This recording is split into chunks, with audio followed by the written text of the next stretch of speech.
Welcome to the Big Draw. I'm Roger Penrose.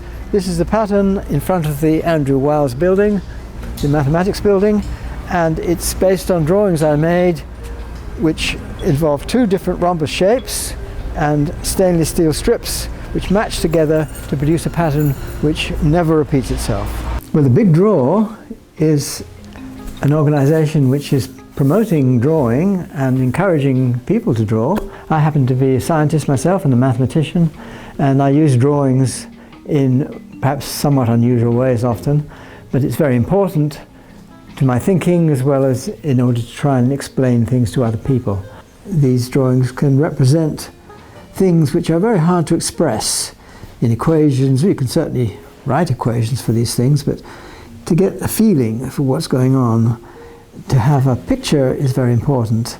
And I find that to draw these pictures myself can develop my own thinking in ways which I'm sure would not happen in any other way. It's not that you have to be a professional artist, it's meant to be something where you develop skills. And I think drawing is a great thing to do. There is something universal about the language of drawing, and I think that is very important. It cuts across different cultures, even though cultures may influence the drawings.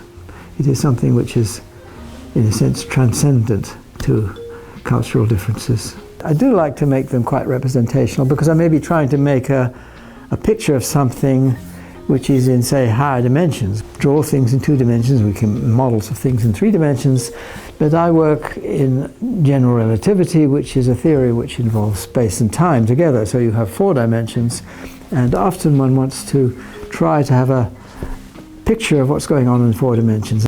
I'm very much on the side of geometrical side or the pictorial side, and I tend to convert things into pictures. I developed a notation of my own. It would convert very complicated algebraic expressions into relatively simple looking little pictures, particularly in work in relativity theory, general relativity theory, Einstein's theory of space and time and gravity. So it's been very valuable to me in my development as a mathematician.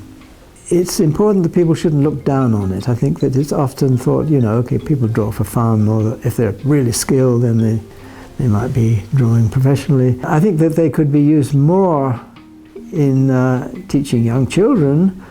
It's harder as a whole to develop, I think, the geometrical skills in a way which follows the kind of highly tested way in which schools find themselves forced to develop. I think that's one of the valuable things about it, that it doesn't seem to necessarily indicate that people have to have great skills at drawing. It's something that they can develop. And if they don't start, they'll never develop these skills. Well, it would be very nice if this Big Draw encourages people who never thought they could draw to draw.